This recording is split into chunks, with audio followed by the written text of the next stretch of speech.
Welcome back to Do Ghosts Be Real. This week we've got a wild one for you. We got a thrilling case. This is the case of the Sallie House haunting, also known as the Heartland haunting. Probably one of the spookier ones I think that I've ever seen. I had no intention, prior to us doing this, to run our arc like this. Usually when you build something up, you want to kind of, start gradually and build up. But we've gone we were kind of at a flat plane, and then we're like, whoa, with dolls and this one. Yeah, I believe they call it jumping the shark is what we did immediately. I mean, we're a little premature. You could put it that way. We finished a little early, maybe. We're giving the people what they want, to be honest with you. Who wants to hear a podcast where it's just episodes upon episodes of being like, Brett, you're fucking crazy. Shut the fuck up. Yeah, and this is, I think, I didn't think after last week that we could find something that was more convincing, but I think we might have. Robert the Doll was real spooky. That scared the crap out of me, man. I had nightmares after that episode. Wow. I didn't even add the pictures to it because I was editing and I looked them up and I'm like, Brett fuck straight this. up skimped on production because he didn't like it. I'm just no, these dolls are but fucking junk. Oh man, I'm gonna toss these in here, but nope, fuck this, I'm done. Yeah. Anyway, this house, the Sallie House, it's been kind of it's been widely ghost hunted and investigated. Yeah. I think it was built. What year was it built? It was built between 1867 and 1871. It's this big old house, and kind of most of the haunting stuff that we'll be getting into mostly kind of starts in the early 90s with the Pickman family. Yeah, it seems to start with the Pickman family, or at least there's no recordings or any sort of evidence going back before that. I mean, who knows? Maybe there was something going on before that, but it seems to start with the Pickman family. It's hard to say because it's what the hell did these nice people do? Right? To get completely spooked and completely fucked over. Yeah, and they some weird stuff happened to them. But I guess we're getting a bit ahead of ourselves here. So let's start with the legend of the Sallie House and how, the story of how it came to be. Did you guys hear that? The legend is kind of wild, and the legend is wildly unfounded. It's something that very inaccurate. This is this is another classic example of spooky house taken over as somewhat of I guess a destination. Just like the Borden house is a bed and breakfast, this house now, it resides in Atchison, Kansas, which is a city of I think 10,000 people. It's a small city. It's spooky small enough just living in Kansas. So all those tornadoes. I can't attest to anything about Kansas. The only thing I know about Kansas is that's where Dorothy's from. Yes. But in any case, the city of Atchison, Kansas, birthplace of Amelia Earhart. Fun fact. Did not know that, actually. Yeah. I'm coming at you with facts about spooky stuff and look at this man doing his aeronautical research. History. How about that? Almost like it's his job or something. Anyway, though, owned by the city of Atchison, Kansas at this point, and the legend that they cite on their site is the one that you're going to note, which is just so you know, this is not what happened, but this is the story. This is the urban legend of the Sallie House. So apparently, a doctor owned this house previously. Which was true. The doctor did own the house. Yeah, the doctor did own the house. But the legend is that one day, a 6-year-old girl came to him complaining of severe pain, and he thought it was appendicitis. That's what the symptoms seem to suggest. So he either could not give her proper anesthesia, or it was becoming so severe so fast that he couldn't wait for the anesthesia to kick in. So he started surgery, and the girl died on the operating table in his home. That's the legend, and that's where this ghost of a 6 or 8 year old girl or something like that named Sally comes from. Is that that's what happened, and it turns out that that's not true. But we'll talk about that more later. No, the funniest thing about the whole history of the house is there's only one lady named Sally to ever live in there. Yes, and she was not a 6-year-old girl. No, she was a 35-year-old black woman in 1905. Rather than a tiny, it was not a 6-year-old white girl. Tiny white girl. I think she was 31, but it doesn't matter. She was an adult grown woman. She was middle-aged. We can't even confirm that she lived there. From what I understand, this Sally, I forget what her middle name was. Lord forgive me. Sally something Hall, in any case, was the only Sally that they could find that resided anywhere nearby. Yeah, and I don't think she did live there. She didn't live there, but the theory is that she may have been a servant or something like that in the house for MC Finney, who was the doctor. Right. And he did pass away in this house. Yeah, quite a few people died There in are this house, three actually. people that died in this Yeah. house. And there are actually some wildly conflicting things on this as well, because one of the, without a doubt, the first group to take a real interest in this case was a TV show called Sightings, which is a 90s TV show that was Yeah. very similar to like an unsolved mysteries or something like that. It was actually pretty good. I think it was pretty good. Decent production value, that's for Yeah. sure. But they had 3 people listed that had passed away in the house. They had MC Finney, who passed away in 1872, who was the doctor who owned the property. Michael Finney. Yeah. Right. And I think he may have built the house or had it built, possibly. I actually don't know. Who's to say? I'm not 100% sure on that. And this is another classic case of like actually trying to do real research on this. You're not going to get any because the Sallie House, there isn't even a Wikipedia page for it. No, there isn't. So us lazy slouches couldn't even lean on that. Yeah, it was tough. Much like high school, I try to make all my way through Wikipedia, and so far it's not working out too well. We had to do some real research for this one. Man, But anyway, diving deep on like some nice HTML websites. Exactly. Oh boy, they were rough. We were deep in the WordPress, baby. Yeah, geez. We were in some spooky territory, and a lot of domains that had gone unpaid. You could search a lot of stuff. I was like, oh great, like some Sallie House information. Yeah. You search it, and you can see on the Google results they've got like a write up that pertains to what I've searched, and I click it, and it's like it's got like that classic list of like all kinds of different things. Would you like to purchase this domain? Yeah. Yeah, exactly. It's like, so that's no good. But anyway, Sightings had 3 people listed that died in the house. They had MC Finney in 1872, James Finney in 1900, and Kate Finney in 1918. Which is an entirely different list. Yeah, that's very different than what I heard. And is completely unsubstantiated by any other source that I saw. Like everything else that I read or saw. And we've noted BuzzFeed Unsolved many times on this before because, as it turns out, they happen to be one of the higher production sources of any sort of ghost hunting or paranormal info. You wouldn't think that, but it's true. They really do crush it. Is yeah, they really do genuinely fun to watch. They do a good job. They do a great job. And they're far more trustworthy than we are. They absolutely are, and they have considerably more money than we do as well. Oh, This is an independent show, baby. So you can tell. We're independent contractors. Exactly. So BuzzFeed says that Michael Finney died there in 1872, shortly after the house was built. Which corresponds to what Sightings said. And then they said that William True died in 1918, and then Agnes True died in 1939. And this list was corroborated by more than one source. Yeah. This one I saw elsewhere. Yeah. I didn't see anything about a James Finney or a Kate Finney dying there anywhere else. I didn't hear that either. So I don't know what that's about. But at the very least, some people died in this house. They certainly did. Yeah. But that being said, and I'm not trying to be the skeptical one because I want to believe in ghosts more than anything in the world. And I think this one will probably have you pretty close. But how many houses didn't have people die in it? Oh yeah. Like new houses, whatever. But the land that they're buried on, who's to say, right? Like I know for a fact that at least one person has died in my house.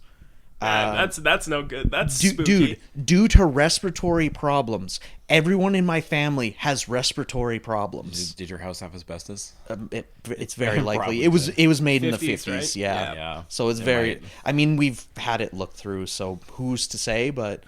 But I think you're probably right. That you live in houses. You live in houses, and for sure yeah. there's someone at least that's died in the area. Death is a part of life. Death is a big part of life. Arguably the biggest part of life aside from birth. It's like those are like the 2 mainstays, and then everything else is filler. Everything else is a roll of the dice. Those 2 are certain. Yes, for sure. There's 2 things we know: that you're born and that you die. And that's about and then it. That you come back as ghosts. And that's the third thing. And that's what we're trying to figure out. That one I'm not 100% sure on, but if I were to have any level of certainty about it, I don't know that I'd get it from this, but I think I'd be closer in this one than I am on any of the other houses we've looked at anyway. And the problem I have with this is is it a ghost haunting? Well, we'll find out. Because it's so scary. Yeah. And it seemed to I can't remember. It just the guy's escalates. name.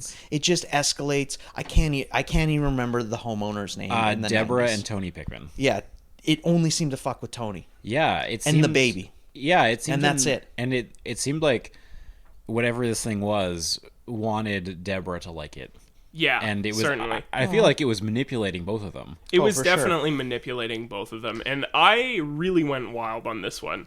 Yeah, what Deborah you got for me? Pickman. My boy here read an entire book. Yeah, he went hard in the paint. I read a 200. Well, it was 200 pages on my Kobo. Anyway, I'm not actually sure what the Right. page count was. Yeah, 226 pages. I read Deborah Pickman's book that she wrote, "The Sallie House Haunting: A True Story."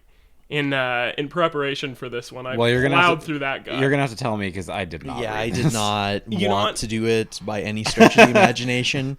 In entire good with my honesty, I BuzzFeed think, videos. I think you guys probably, you guys may have had a better time than I did. I won't, not to crap all over her memoir or anything like that, but it was a bit of a slog at points. I don't think it was the most, it wasn't the biggest page turner I've Well- ever read in my life, and she was definitely listening to a lot of Alanis Morissette while she was writing it. What makes you because, say that?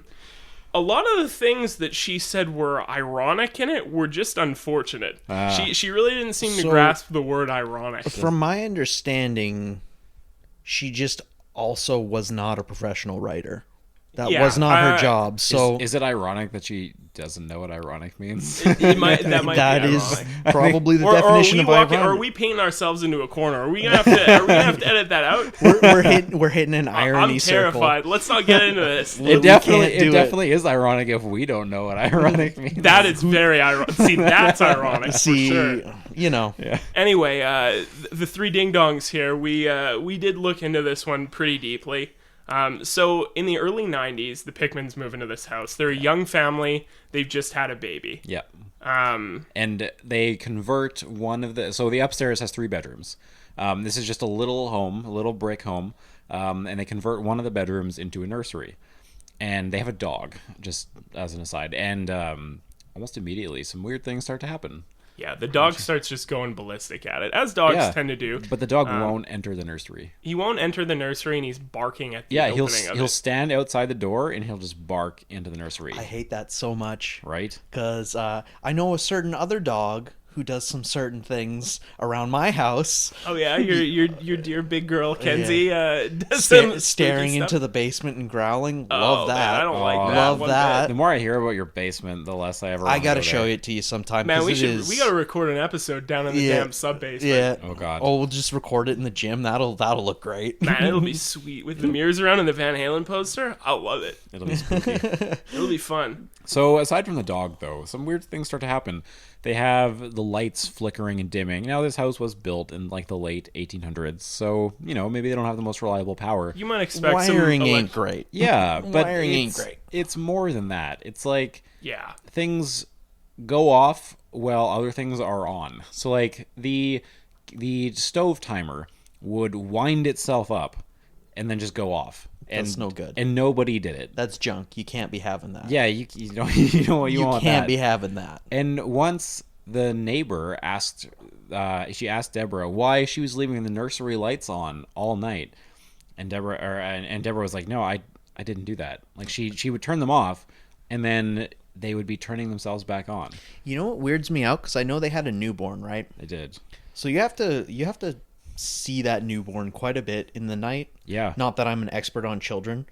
Wouldn't she notice, like, hey, why are these lights on already? I think Without the thing neighbors was saying that anything. they had a cradle in their bedroom as well. Oh, I see. Yeah. I So think the quite kid often. was just staying. Yeah. But There, when so it was when less- the daughter or when the son, I think, was in the nursery, he would wake up on the hour every hour. Yeah, and he would wake up like more frightened than the average baby. To be he was fair- like panicked. To be Yeah. fair, I do that in my 20s. Man, but So- there might be some root causes for that. Yeah. So we That might just be insomnia. It might But- be insomnia, and you might need to just book yourself a therapy appointment to deal with the.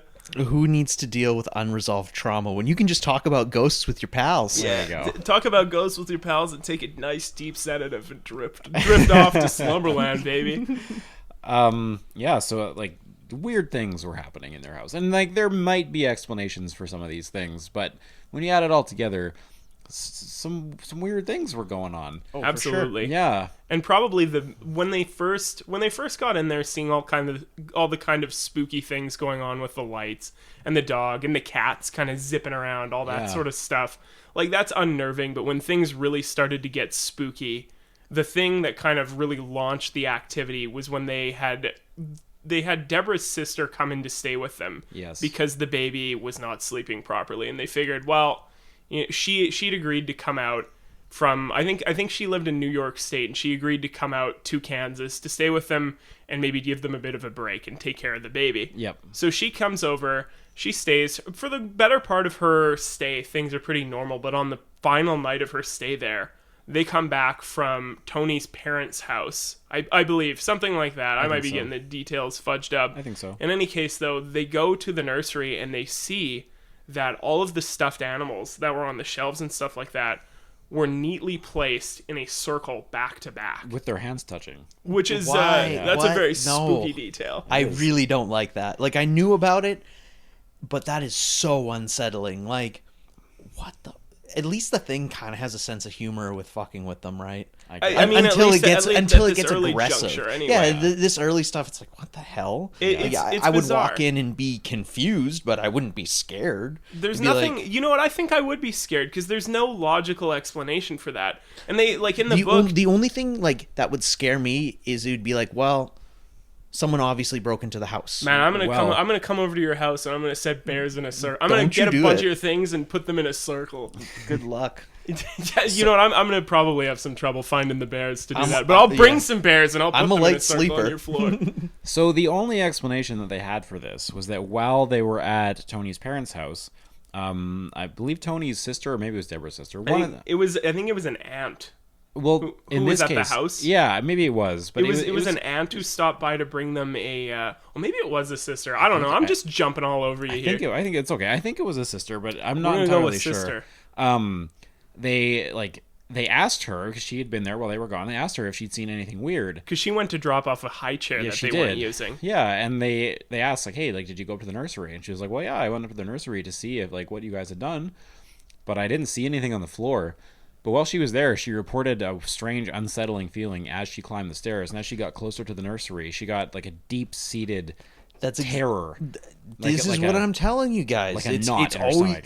It's always a knot in your sternum stomach area. Yeah. You Now, always you feel do it. be always telling us that. How many times have I told you this? I've But told you so this ma- from so the many beginning. times, like, you Is can't count. anytime You got to listen to your gut. yeah, it's a gut feeling. It's like, okay, there's something weird going on here. Let's get the fuck out. And that's what she did. She immediately just turned around and left. I get it. But when she was there, she didn't see anything on the ground. The stuffed animals were in their normal spots. And then a few hours later, when the parents come home, the stuffed animals are doing like a ritualistic sort of sacrificial circle looking thing. Yeah, I can't say I'm a huge fan of that. So they pick the stuffed animals up, they put them back, and then I think they called Tony's brother George, I think. And he offered them a place to stay. They declined. I think one of his other brothers came by just to Yeah. make sure there wasn't any sort of trickery or anything like And that. and before he came by, they went up to check the nursery again, and one of the stuffed animals that they had put on a chair was now on the floor. And no one had gone up there. yeah. There You were no can't windows even, open. Yeah, you There's can't no even way there was a say gust. windows Yeah. or there's no such thing as indoor wind. That's not how it Yeah, works. well, I mean, air artificial. pressure, but whatever. Yeah, but like it's not. I mean, it's not enough to knock over a stuffed animal. yeah, especially if it's leaned back in yeah, a chair. like you could feel it, but it's not going to knock your teddy bear off a chair. No. But that happened a few times that night. So, you want to tell us what happened there, Spencer? Well, like the things, just the weird kind of happenings consistently continued to happen throughout the night. Yeah. With Deborah's sister over there. The bear kept falling down. I think also they were like going to the bottom of the stairs and they turned off the light in the nursery and the light would suddenly be back on when they're at the bottom. So that was kind of when things took off for them. Yeah. And I think shortly after that, they got in contact with, I think it was the husband, Tony's brother's boss or something like that. Yes. Happened to be related to this psychic, Yeah. Barbara something or other, who I guess was Yeah. somewhat of a famous. And Barbara lived in California. She was like a relatively well-known psychic. And they talked to her on the phone. And Barbara said, like, without even going to the house, she said, I can tell you a few things about it. And one of them is that, your ghost seems to be friendly. Yeah. Like, it doesn't seem to have, like, it's playful. She thought it was a little girl named Sallie. I'm not sure how she got that, but she did. Right, and that's where things get weird, especially in that sort of situation. Like, if someone's never met you, and you can tell a difference between a huckster, like a cold reader, and someone who's legit. And if they're telling you, like, oh yeah, Sally. Well, that's I don't remember the exact detail why that clicked so well. Why did they have some sort of idea that it was Sally already? Because otherwise, she's just wouldn't click with anybody otherwise. Because she's just given them the name Sally. The thing is I don't know 100%, but I do think maybe at that point he had seen the little girl, like the husband. He hadn't. No, that hadn't happened yet. Okay. You know what I think actually? We're pretty early in the story here. Yeah, that's a big escalation later on. You know what I think happened actually? I think that Tony's mother happened to be friends with somebody who had also, like, whose child had lived in the house as well at one point. I think that happened right after this. Right. Yeah. And that's the Sally correlation. That's where this gets really spooky. Yeah. Either this happened before or after they called. But anyway, it was like it was very close by. Like, oh, sorry. I just totally lost my train of thought there. That's no worries, I just dude. blanked out there. Anyway, so somehow or another, Tony's mother knows this lady whose daughter used to live in this home. Yeah. And the daughter she asked, like, hey, do you know did anything strange and spooky take place in this house? Yeah. And she noted, well, there were some strange things. Her daughter was often, like, messing around with... She had an imaginary friend while she lived in the house. Named Sally. Yeah, so daughter. That's where everything kind of clicks together now. Yeah, so, like, that So when woman... she talks on the phone with the psychic, and she mentions that the ghost's name was Sally, that's a very spooky correlation It is, because she had no way of knowing that. She's from a different state. Yeah. And the fact that she is saying this name that they had just heard. Right. And...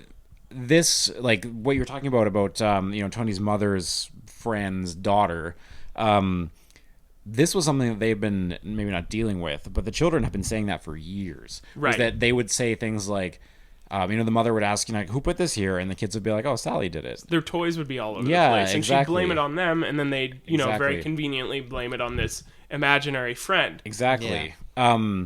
Just in conjunction with this, a little later...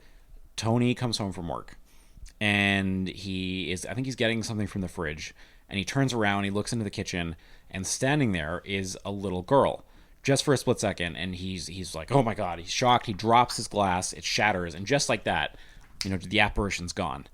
And he drew what he saw. Oh my! Did you guys see the picture of that thing? It's unsettling to look at. It's kind of like... he's not a professional artist. It looks like a Cupid doll to me. I don't know if I agree with you 100%. It's the eyes. It's the eyes. It's kind of like... It looks like an old-timey... Did you ever see the movie Big Eyes? No. Anyway, it was a really popular kind of...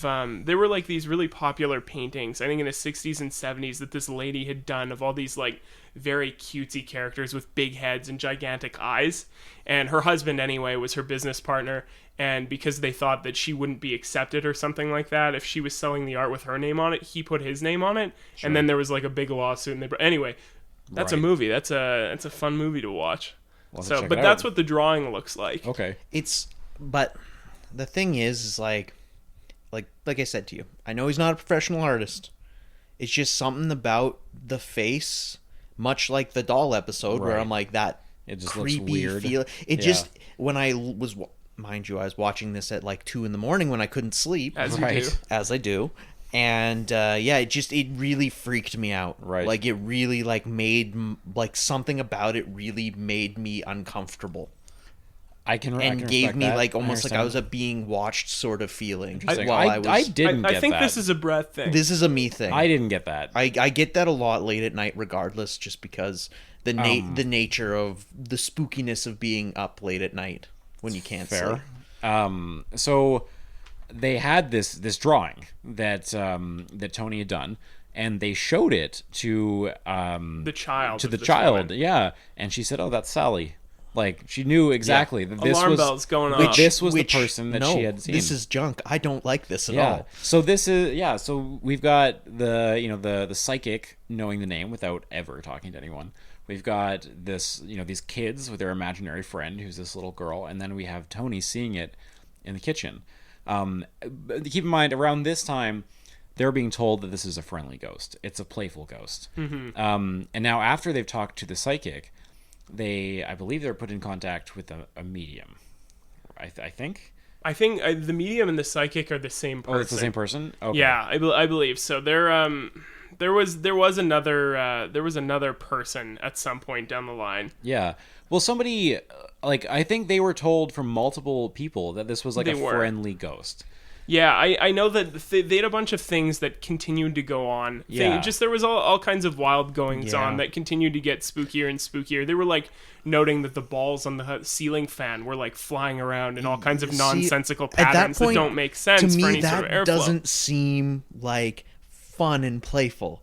That's terrifying. I think they're just they're in a situation where they've put all their money into this rental property. Exactly. Yeah. They've bought a washer and the dryer, they put up wallpaper, they've painted, they've got furniture and stuff like that. These aren't people who are rolling in it. They can't just leave. They can't just leave. So they're trying to put this out of their head, and they're trying to get to a point where it's okay, this is okay. And the psychic Barbara also notes that they should actually be talking to the ghost. Yeah. But I don't know about you guys, but the videos I've watched, it's hey, you should probably not try to communicate with ghosts because Barbara, you might not like what answers back. I think you're right, but Barbara tells them that they need to play with the ghost because it's just a little girl who's trying to join their family. So we think. And that's what they're told. That's what they're told.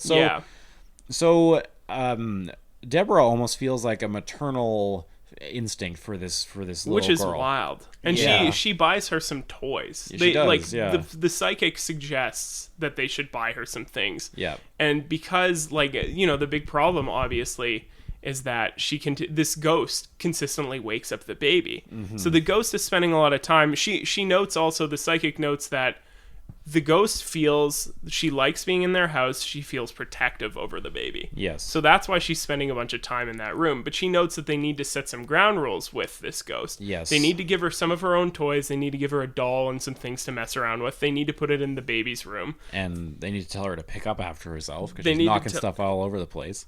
She's a messy, messy ghost, and they need to tell her not to be trifling with the baby while the baby's trying to sleep. Yeah. So they're doing all that sort of stuff. They consistently have things kind of going on. And then I think shortly after that, Barbara actually is coming to town to visit her brother or something like that. So she actually stops by and sees them. Yeah, and she says that she can immediately feel the presence of the ghost. She says that she can actually see Sallie. And that she is just a little girl, and she's adorable, and she's playful, and she wants to be a part of the family. Yeah. I still don't like it. Yeah. However, at this point, people are having different experiences. Deborah hasn't had any anything that, some weird experiences. She's not had any adverse experiences. Yeah, she hasn't had anything adverse, but the ghost doesn't like Tony. And that's what Deborah says, or not Deborah, that's what Barbara says as well, is that she doesn't like men. Maybe at some point she had been abused, or for some reason she just didn't like men. This seems to be a running theme of ghosts just thinking guys are not great.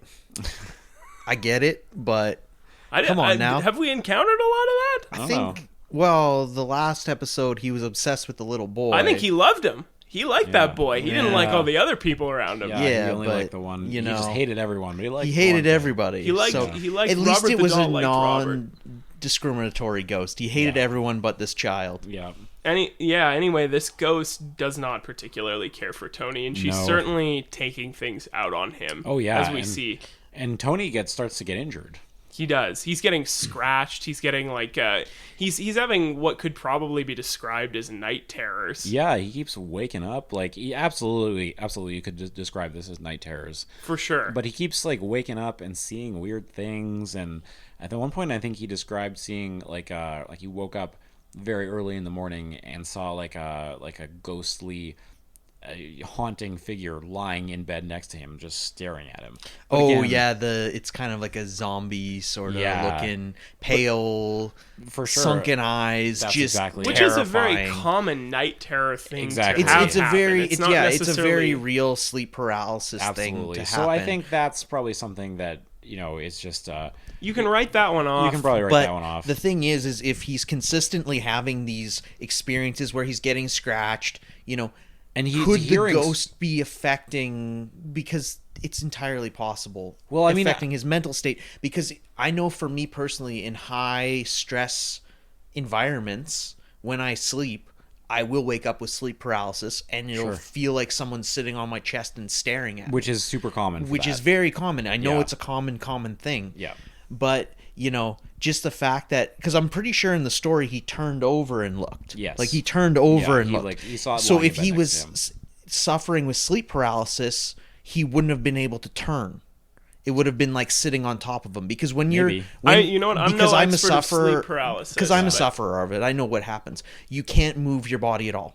I've had it once. You feel like you're drowning. You cannot move at all. It is terrifying. Yeah. But the fact that he turned over leads me to believe that Sallie isn't exactly what she seems, if that makes sense. Oh, yeah. Like, they say she's just a ghost of a little girl. But I was doing further research, and this is malarkey if you want to believe that it's malarkey, but from my understanding, demons don't take the form of fully grown people a lot of the time. Yeah, that's something that they note a lot. They say they often take they take form as a child. They want to put you at ease and catch you off guard. Was Sallie a ghost of a child, or was it a demon? That's because like he's coming up with scratches on him, and they're very what's the word? Bestial, if that makes sense. Like they're not normal. They're they're bestial scratches. Like three. They're not like. It's not like a hand scratch, yeah. And they're thick and deep. They always show up in threes. Yes, they do. Too. Which if you think about it, 3 is a very, for sure. Yeah, if you go into the, it's a whole thing We're getting butt ass ahead of ourselves. I know, so wildly ahead of ourselves. But I get excited about it. Before we get into wild demons and stuff like that, Barbara the psychic is over at their house. Yeah, they're taking before they have her come over, they get a Polaroid camera, because a Polaroid, develops immediately. Yeah. So you can see any sort of inaccuracies or anything like that. And also, I think they get a video camera because they want to kind of take some sort of evidence. They want to have evidence of what happens during this reading. And I think they're taking a bunch of Polaroids, and they're taking 35mm shots as well. They have 3 cameras on the go, I think. Yeah, I believe so. Maybe they don't have the video. I might be making that one up. In any case, they also pull a bunch of photos that were taken previously. I mean, we need one more camera because we currently only have 2. What if there's ghosts? We need one more to pick up the ghosts. Exactly. But yeah, you're right about that. They So yeah, at some point prior to this, they were taking a bunch of pictures, and there were a bunch of bizarre irregularities in them. Yeah, and they were consistent, across multiple different rooms. And these are things that something like that is incredibly hard to fake if you're just fake. I know it's not necessarily, but they've kind of taken a look. They took a look at these pictures, and the show sightings, which comes into the picture later on, actually does an analysis of these pictures, and to see if they did any weirdness. To fake. Yeah, and they were difficult to fake, and they couldn't recreate them. And these were one of the things I thought of. Well, maybe the roll of film was bad, but these were across quite a few different rolls. Yeah, they were going wild. They were putting rolls of film through these cameras you wouldn't believe. And then the fact is too, like you guys said, it's Polaroids as well. On top of that, if they're just taking tons of pictures, it could be one of them could have been bad film, but if it's consistently across all of them. And it was. There were so many pictures that showed weird, dark, swirling gray masses. Yeah, shadows blue, hovering. Black. Yeah, and from the beginning, what have I told you? Shadows are not a good thing, especially if they're moving on their own. God damn, I hate this so much. It makes me so uncomfortable. It's making me visibly uncomfortable right now. Yeah, for those who are watching on YouTube, Brett cannot sit still right now. Yeah, I'm fidgety Brett's as all wilding hell. out. But that's what these kind of things do to me. I don't blame you. One of the pictures they take during this session, and it's on 35mm.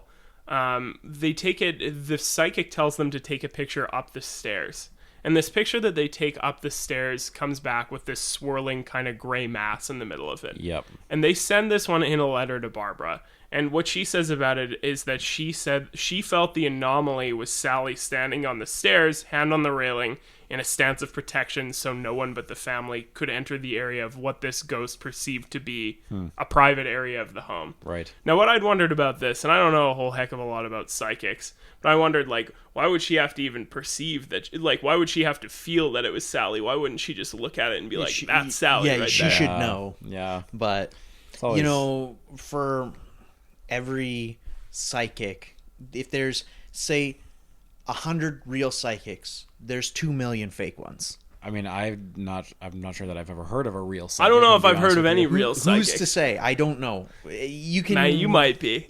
No, I'm not. You might be the guy to say. Who's to say? I'm not 100% sure. Like how much of it is true, how much is bullshit. You know, it's because certain people, it's like, are they psychic or do they just want attention? I think mostly they just want exactly. So which is attention. like I get. It's nice to be recognized. Hence why 3 of us decided to, hey, let's get audio equipment and video equipment and let's be assholes on the internet. But you know, here we are. So this night, some weird things happened. I believe the lights in the nursery came on at some point, right? They did, yeah. And I think it was Tony yelled, "Hey, come look at this!" And they started to go up the stairs, and I believe it was his brother who was there, right? His brother couldn't move. Oh, yeah, really? He felt like was some like heavy weight frozen on him. in place. Yeah, he tried to run up the stairs, and he felt like his muscles weren't working, and like he was being physically held back. Oh, that's so scary. And while this was happening, they had a bear sitting on a chair, and the bear turned to look at them. Okay, I'm about done with this. Yeah, and so that's kind of what they thought. They were like maybe should we leave? And the reason we had that issue with him moving is because they tried to just dart up the stairs, and Tony made it up the stairs no problem, but his brother didn't have the same luck. No, he couldn't. He felt like somebody was some invisible force was holding him back. And at the same time, the bear in question upstairs that had kept falling off the chair had fallen off the chair. And it seemed like whenever these things happened, it would be accompanied by cold spots in the house. Yeah. And Tony would get hurt. Which is very common for ghostly and demonic things. But the real scary part about all this is that while this happened, Tony got scratched. Yeah. They were running out of the house to be like, holy shit, like some crazy stuff was happening. Going on and here? Tony we need to pack our shit and get the fuck out of here. Absolutely. And Tony felt a sharp pain in his back, and they looked at it later, and he had 3 relatively deep bloody scratches. Yeah, on his I back. saw the picture, and it's like that's... He could not have done that to himself. No. And like nobody in the family would have done that to him. Like, nobody was near. Like I think when the scratch actually occurred, he was like strapping the baby Taylor up into his like baby seat or something like that, and he had thought at the time that he'd maybe been stung by a bee or something like that. But nope. And it seems like this is a common theme where whenever there's activity in the house, Tony gets hurt. Yeah, and it just continually escalates. It gets worse and worse, and that is the thing about ghosts and what have you is if you don't set boundaries at the beginning, they're like a child. They just take and take and take until you end up like. Man, you know all the fucking rules of ghosts. Man, I know enough. I love it. I love you presenting all this shit as if it was just this was a given. Dude, it is like if you do enough research, you know like what the rules are. Yeah, fair enough. I'm not where you're at just yet, but we'll get there. Like you just gotta give it a 30 or so episodes, and I mean, shit. I had to set boundaries myself. You know, back when I was having those issues, I had to say, okay, you can't come in here. Like with your girlfriend? Oh. Your girlfriend, your dog, your parents. Just everybody. Okay, you can't come in here. This is my domain. Boys only, okay? No girls allowed. Exactly. No, it's... But that being said, like, yeah, anyone that's well-versed in this stuff, you talk to them and right off the bat, whatever you're doing communication-wise, you set ground rules of this is all you're allowed to do. Right. You cannot come near us. For the love of God, don't invite them to stay in your home. Do not ever. That's a terrible idea. Which is something that they end up kind of doing in effect. And the psychic did the exact opposite thing you're supposed to. You're supposed to say, no, Yeah. you're not allowed to be here, And leave. Absolutely. And I feel like the psychic actually did a lot of harm in this one. The psychic fucked them over. They really, to be she honest really with did. you. Because she also convinced Deborah that this was a playful ghost. She told her so many times that she had nothing to be worried about. Yeah, and it's and all look good. what happens. She should be interacting with her and treating Yeah. her like a regular 6-7-year-old And child. and Deborah just straight up ignores all of the. I mean, let's be honest. Let's call it trauma, because that's what it is. The trauma that Tony is going through. Like, he's reporting hearing like a weird scratching sound, like an animal trying to get out of the walls. Inside the Yeah. walls. Inside He's the hearing walls. voices and Yeah, stuff like that. Behind his bed. Yeah, like behind when his they're bed, sleeping. and it gets louder and louder. And now it almost sounds like Tony is having some sort of. It's like a schizophrenic Tony- break. Schizophrenic Tony probably episode. I was looking at the DSM-5 requirements to be diagnosed with like a schizophrenic type illness. Yeah. And Tony, all of these kind of things that are happening to him, seeing the little ghost girl, Yeah. the auditory and visual hallucinations. He's got delusions, he's got hallucinations. Depending on how you want to look at this. Sure.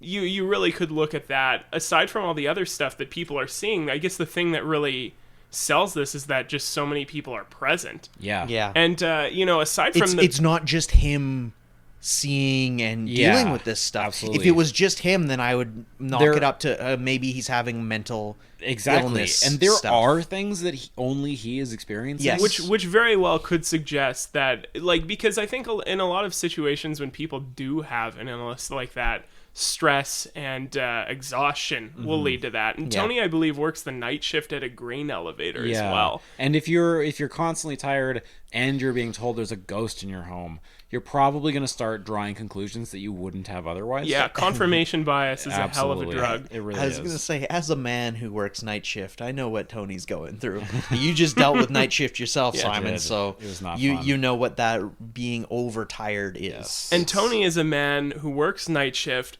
has a spooky ghost in his house, and also has a young baby and a wife that he wants to spend time with during the waking hours of the day. And that He's baby really won't getting sleep. no sleep Yeah, at all. And the baby won't sleep, and they're having a stressful time. Yeah. And Tony's mental state continues to decline.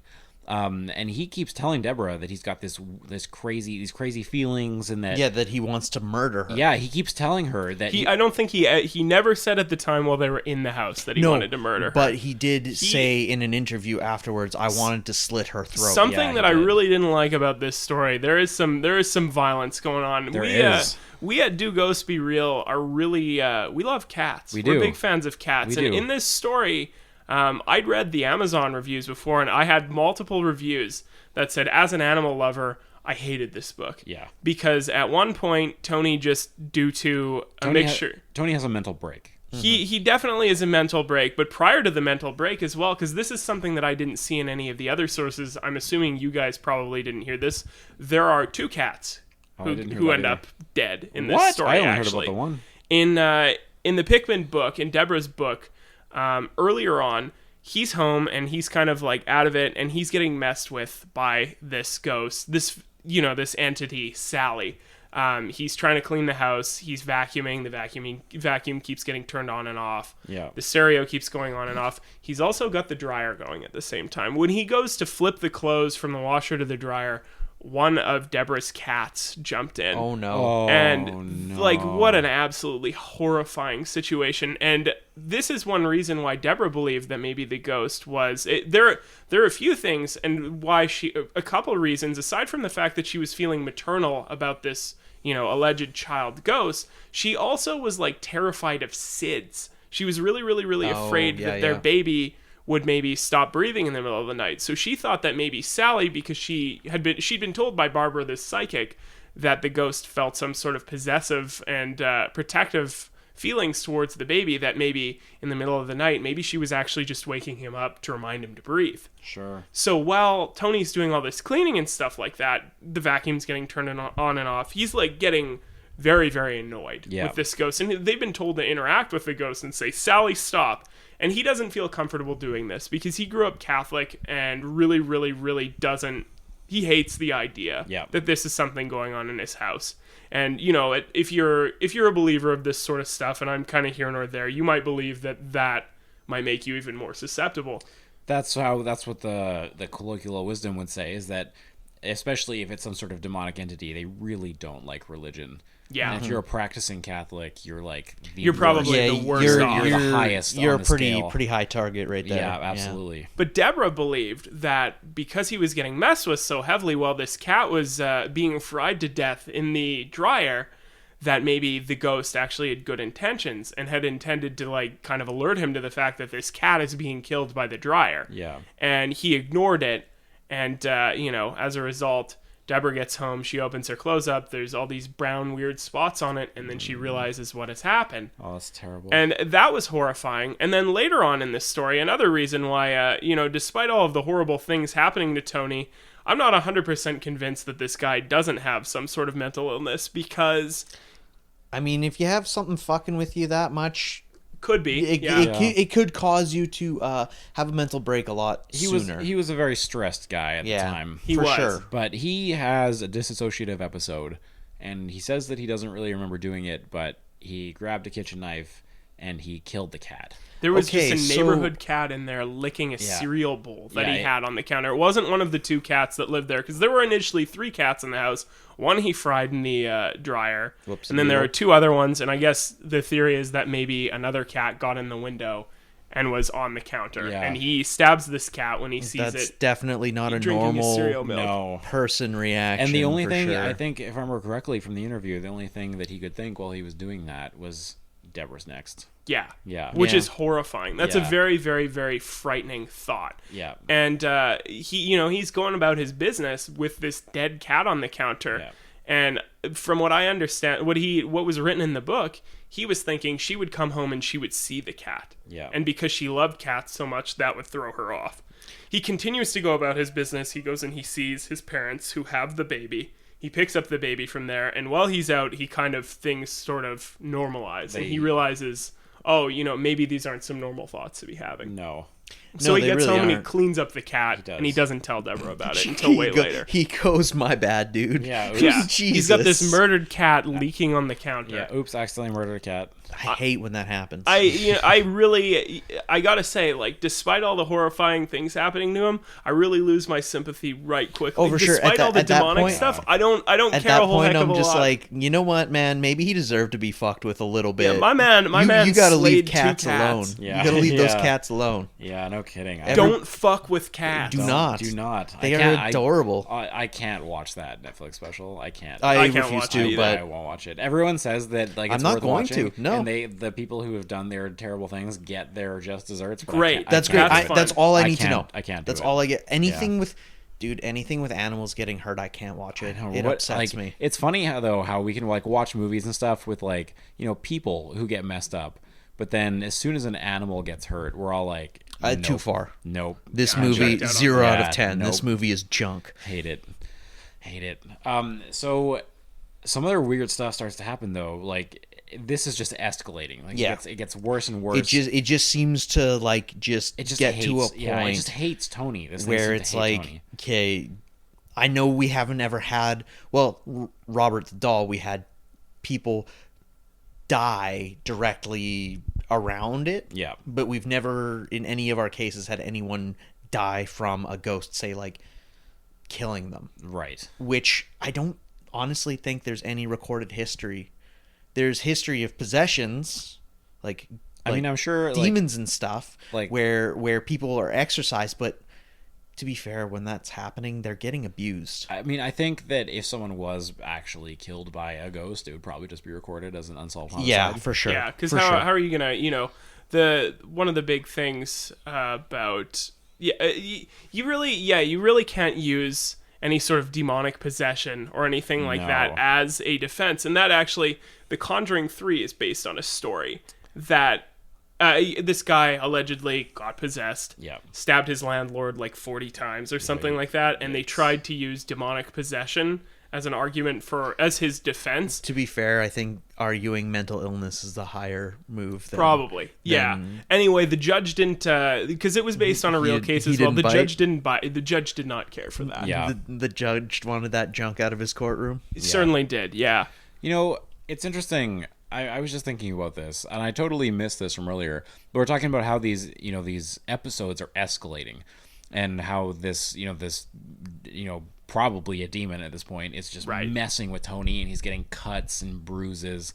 And it's interesting that Deborah just does not see this. Like, she does. She sees it. I'm sure she sees the damage. She does. She's well aware of it. But it's almost like she doesn't acknowledge it. Like, it doesn't seem real to her. Like, she has this maternal instinct for the ghost. From and what we're talking about, it. she seems to, like, believe that... Yeah. How could little Sally? Yeah, exactly. But that blows my mind, because earlier in how we were talking about when the haunting started, and it was relatively little, and like the nursery light would stay on all night.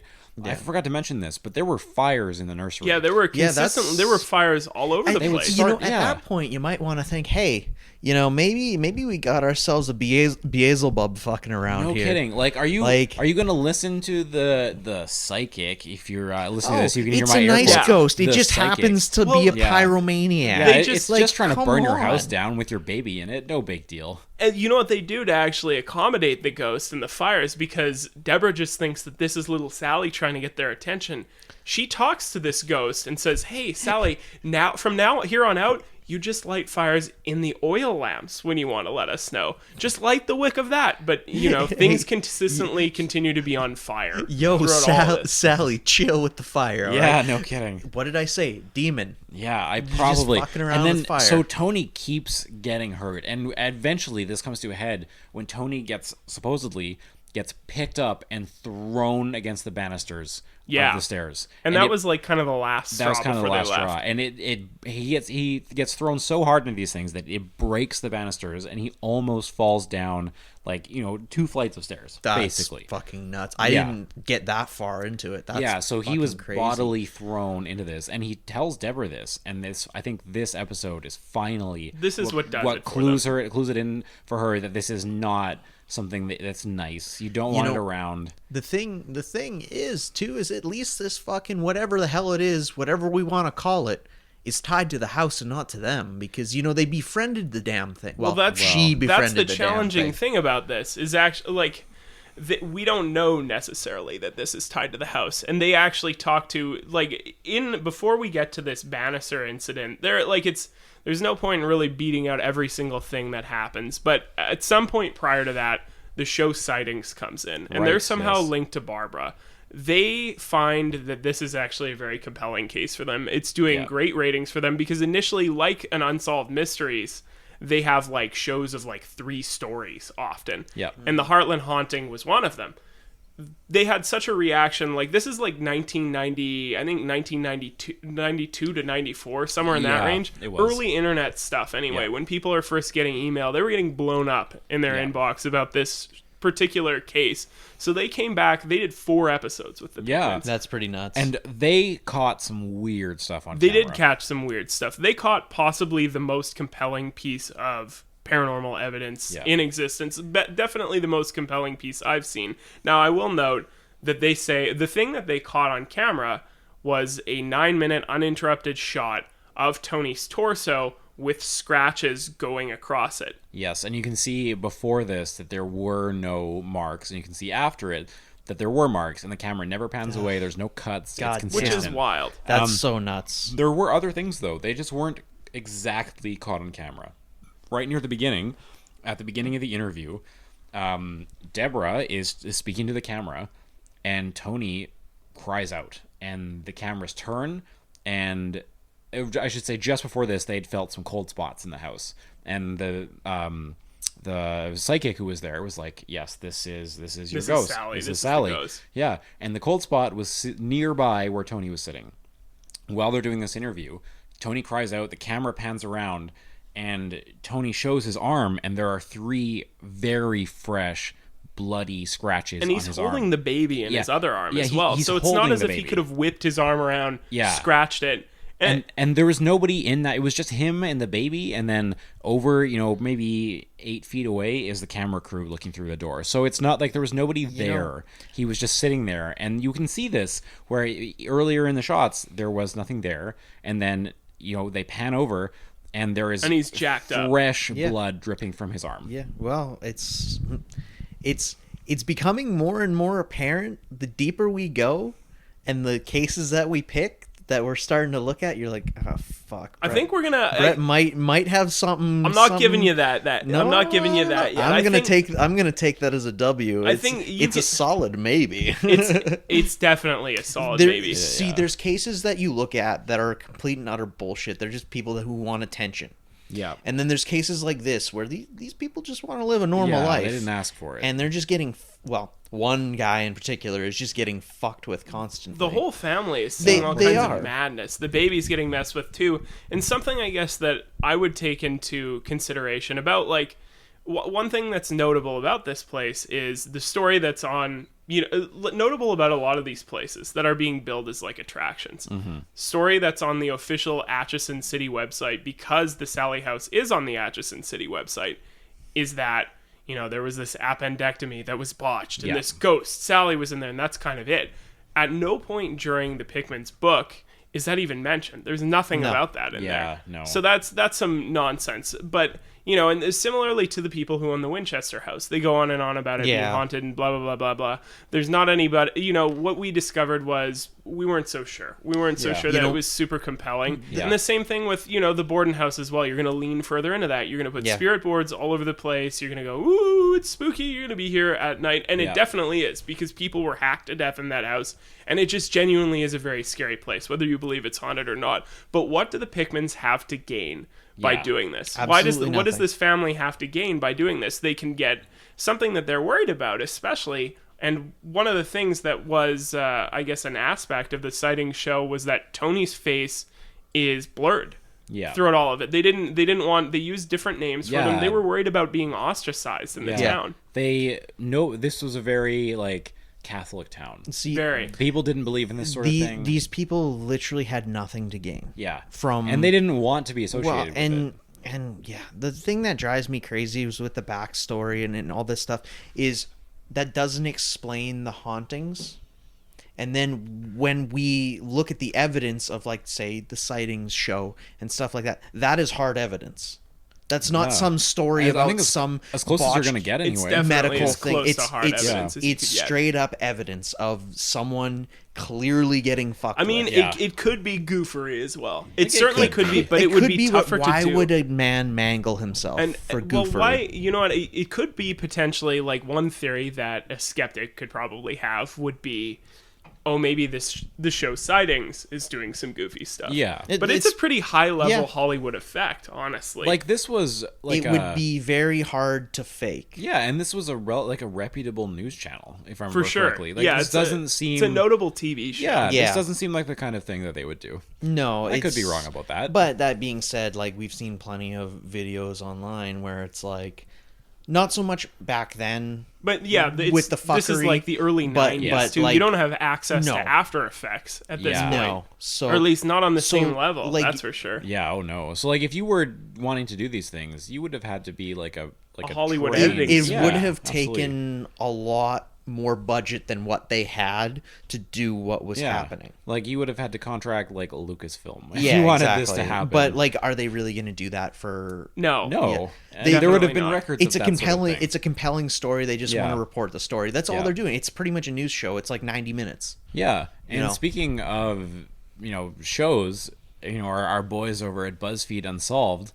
Yeah, they went in here. They got some good evidence too. Yeah, and like you were saying, most of the time when you're doing a ghost hunt or something, it's oh, look at that! Did you see it? I'm so startled. And that's not what they're trying to do. They don't fall into those trappings. Well, the one guy doesn't want to get fucked with by ghosts. Mm-hmm. That's very apparent. And the other guy is just a total. He's a total Simon about it, and but the difference is I think he genuinely tries to fuck with whatever's there. And earlier in the episode they go to a priest and the priest is don't talk to this thing, don't taunt it, and then don't be an asshole, and he's hey demon, fuck you. He's just hey demon, try to eat my heart. Exactly. Do you want to eat my heart? Turn off this flashlight. Yeah, and on multiple goes off. Yeah, and multiple occasions while they're filming this, they're hey, can you turn the flashlight on? And it turns the flashlight on. And I think throughout the entire run of that BuzzFeed show, this was really early on, and this may have even been one of the first episodes because it's a compilation. It's not as if the Sallie House it's 3 episodes got its own thing. Yeah. Yeah. But I think that this is probably the most compelling evidence that I like, and I think I've seen most of them, if not all of them. Yeah. I think this is the most compelling evidence they ever picked up, and guess it is so. genuinely unsettling and frightening. Yeah. And like, unless this, with the thing with the flashlight turning on, unless the paranormal investigator that they brought with them has a fun remote control flashlight, which is possible, but pretty unlikely as well. Unlikely, but possible. This is genuinely frightening. And I Yeah. didn't want to look at this and go like, oh yeah, that's very compelling evidence. But it is very and compelling at evidence. one point, when they have it and they're in the kitchen, that Yeah. flashlight, it turns on and then rolls It across moves. the Yeah. counter. Across the counter. And none of them were near it. And So there are that's no- why I'm like, what? Well, they were relatively near it. close enough, but like not enough. You could see if they were fucking around. They Yeah. weren't stomping around No, or anything Yeah. like no, that. no. And I'm going to say... They were standing in place, if I'm not mistaken. I'm going to They go out were. on a whim, and I'm going to say that it is very... Like, you could probably get a remote for some sort of light, but I'm going to say it's pretty unlikely that there are little wheels in the light that you Oh. can Yeah. control. Yeah, I'm going to say exactly. that we're, That's know... yeah. It's very, very, very unlikely. So I don't think Like- that this is a remote control flashlight. It could have just been that the counter was at an angle and It's like it yeah, just and rolled. that can happen, but it didn't. It wasn't for initially. all the rest of the shots. It never moved. It never was moved. static. It was It sitting was there static. nicely. Yeah, Yeah. and they didn't actually realize that that it was rolling across the counter. Yeah. They thought it was like a truck going They by thought or it was something. a truck going by, but then Yeah. it just. Can we take a moment and talk about the fucking basement of that place? Yes.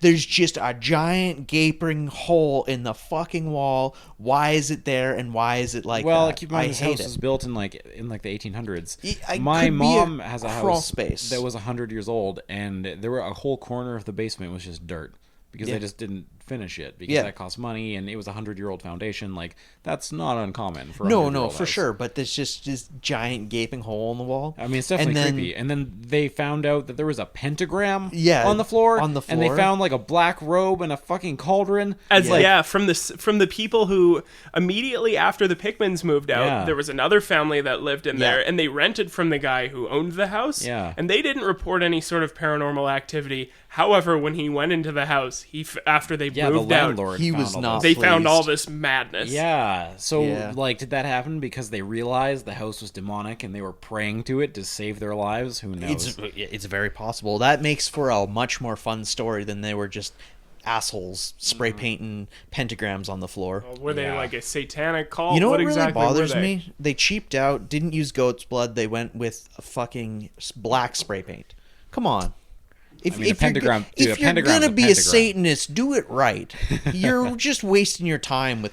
Anyone can go buy paint. It takes a real hard motherfucker to get some goat's blood. You're saying that if you're going to go all out, you're going to build your altar right. Exactly. If I'm gonna have an altar, I'm gonna have the Gucci Deluxe altar. I'm Oh, not man. gonna fucking Well, half-ass it. When I start to get haunted by some sort of demonic You're gonna be entity, We're going to be I'm coming to gonna- look for you, yeah, buddy. I'm You gonna guys come are gonna for be you. ticked at me. I want to come for you. Make fun of me for believing in ghosts, will you?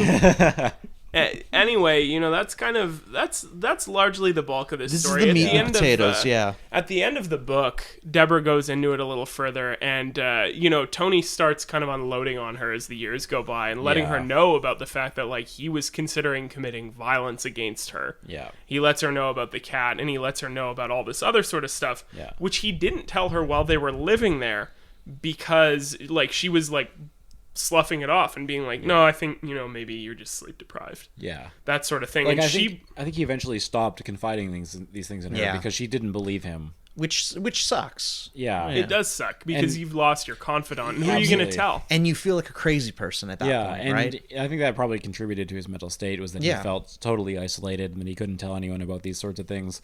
And she later said that she regretted that she didn't really listen to him. Yeah. And I think that's like when I was saying earlier that it was messing with both of them. I think it was probably messing with Deborah in such a way that it was clouding her judgment. I Right. would say so, because I mean, it's very like we talked about. It could very possibly be a demon. Who's to say? And she I don't know. suggests that it probably was a demon at the end of the book. Like those kind of entities, from the research I've done, like to manipulate and fuck with human beings. They find it fun. Yeah, for sure. So what the damn demon was doing was gaslighting Tony. Absolutely. He's just Yeah.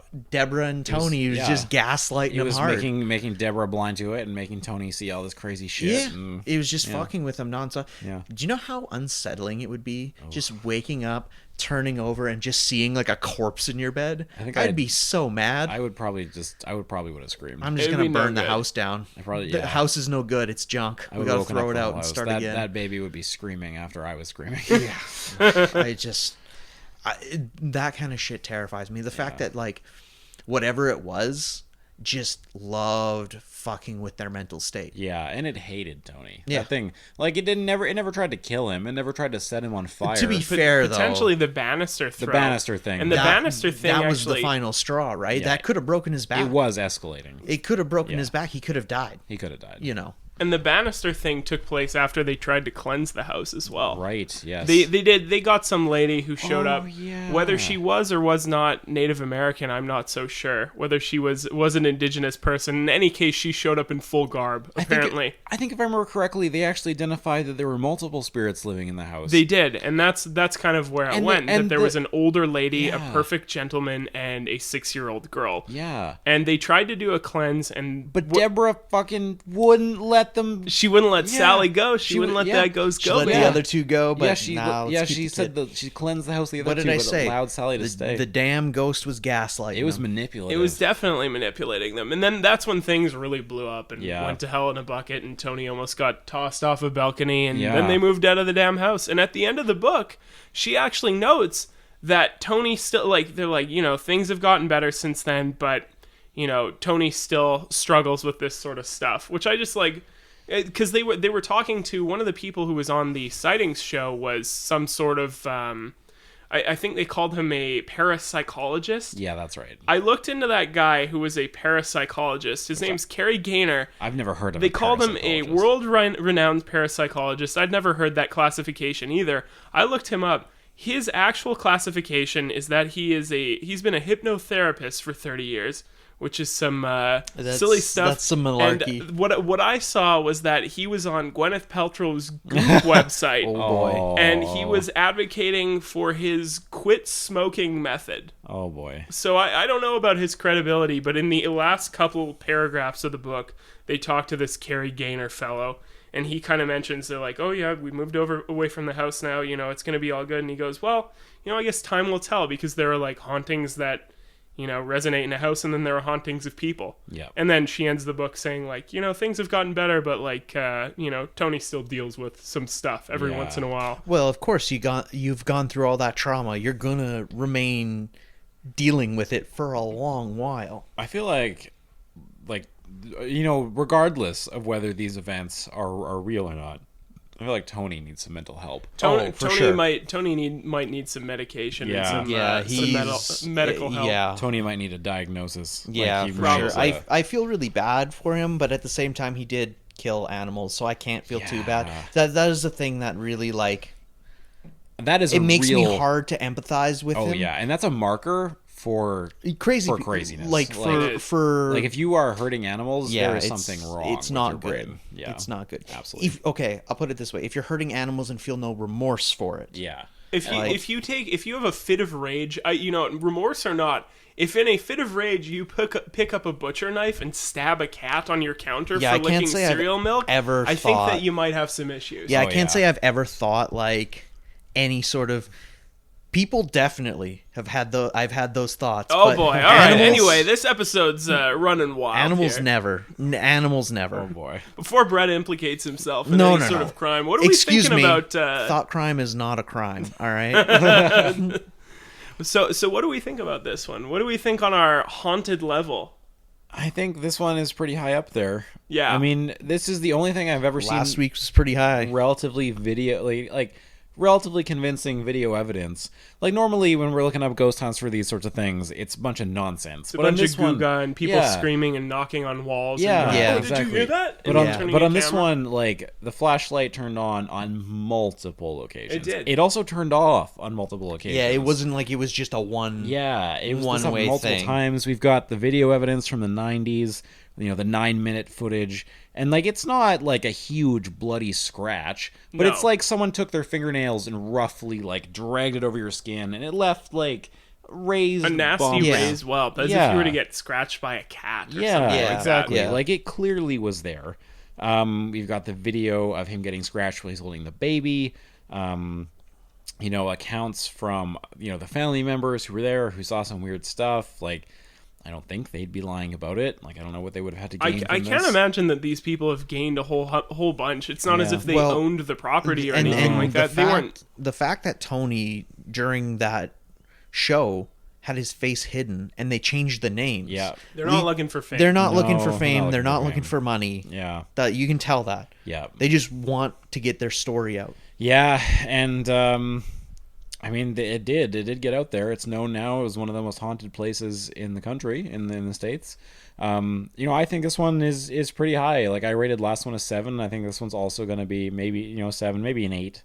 Yeah. Like, this is like the other one. Robert the Doll. Like, I think there was more people saying that there were things going up with that, and especially there were different people across generations that had that. This one we don't really have that, but we do have we have video confirmation of some things, whereas Robert the Doll, we have years and years of stories and all that sort of nonsense and all kinds of like weird phenomena occurring around him. But it's definitely got to be a higher one for me. Yeah, I think for me, I'm gonna say it's an 8, which is probably the highest rating you'll ever get from me. Hey, that's pretty good. I'll take it. Like, unless a ghost appears in front of me, yeah, and give it slaps time, me, baby. Then Give it then time. that's gonna be a 10. We'll get there. But yeah, I think an 8 is like. Yeah, I think this is about as convincing as we're ever gonna get for something like this. Yeah, I'm gonna say an 8 as well. An 8 is balls to the walls. 8 is 8 is really, really high, and I didn't think I'd be rating anything this high. I want to knock every single one of my other ratings down to put this one lower. I mean, we did that already once we before. both did that. Yeah. So I think I'm just gonna say that it's an 8. Yeah, I think for me an 8 is well, comfortable. and I mean that's more than fair.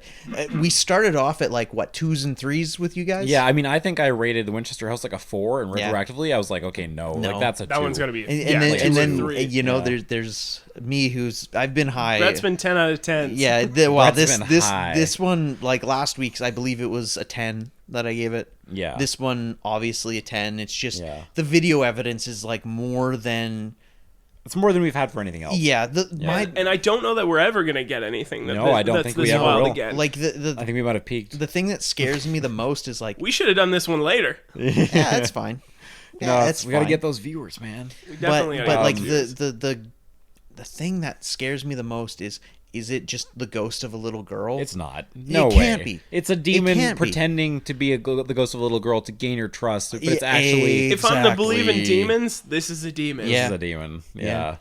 And what that is, I don't know, but it's some sort of manipulative, malevolent force. Yeah, it's not your best friend. It's not just moving stuff around and it's slightly annoying. If it's damn fucking good. If it's throwing a man down a fucking banister, lighting fires in the same room as your child, cutting people up, lighting fires, I gotta go ahead and tell around. you guys, it's probably not a nice thing. No, telling people to kill their wives, making some dude kill a cat, supposedly. Supposedly. Yeah. There may be, there may or may not be more than one force at play here. It might be that Tony has some sort of psychotic, undiagnosed condition, and also that's very demon. possible. Who knows? Maybe Tony was blacking out and lighting fires soon. Who knows? Maybe this is all Tony. Yeah, who knows? Who's to say? That would be wild. But I'm going with a 10 on this one again. I mean, if I goofed up. I went too hard off the paint. So now it's like, if it's for me, if it's a for sure haunting, it's like, where can I go past 10? Right. It's I can't be like, this is an 11 out of 10. I can't do that because the scale's out of 10. Do you think this is a for sure haunting? Oh, for sure. Like, well, there you go. I think it's something. Well, there you go. I think it's something that's very like. I think that's a ominous. fair 10 out of 10. Yeah, I'd say it's a 10 out of 10. I respect your 10. For you, yeah. I'm not giving it a 10. No, and that's completely understandable. Because I think there still could be some goofery at play here. There's probably at least a little bit. There always is. I think there could definitely be multiple factors for this, for sure. Mm-hmm. Like the electrical things and the fires even could be explained by the fact that it was a house built in like 1870 and the wiring is total crap. There's a reason why we're trying to, there's a reason why if you buy an older home, you want to get rid of that knob and tube wiring. Absolutely. You don't want fuses in your house. No, like As for the cat thing, like that is extremely unfortunate. I don't Yeah, like it. That's not something we like to Two see. cats lost their lives in Yeah. this fun story. Like, just like with the dryer thing, though, that happens actually fairly regularly. and it's Which is horrifying. very And upsetting. I check Yeah. my dryer You every gotta, single you gotta time. be so careful. Check your washer, check your dryer. Yeah, my dog ain't I don't fitting in my think washer that's or dryer. necessarily his fault. I mean, I guess it kind of is. He's the one It's who his closed damn it. You full got on. to pay attention. Yeah, to these you got to kinds pay of things. attention as you know, like a parent in the house. Like Absent Tony. yeah, you got to pay Yeah. attention. Well, but the when it was like drinking milk and like he just stabbed, just like that's spazzed. 100% his fault. Yeah, like maybe for sure. he was having a mental break, whether that was brought Still. on by the fact that he was being haunted. Who's or, to say? Or the fact that he just was schizophrenic. It's hard to But say. you know what? We'll take it in for a landing here. We'll plug in our social media stuff. Yeah. So if you guys want to send us emails of all your ghost stories, I think we should do a listener episode soon where we talk about ghost stories that people have sent Yeah, us. send us some damn ghost stories because we're not getting a whole lot of that. The Gmail needs It's pretty it's dry. pretty empty in there. Hit us up, folks. Yeah, we need So, some stories. The Gmail is doghostsbereal@gmail.com.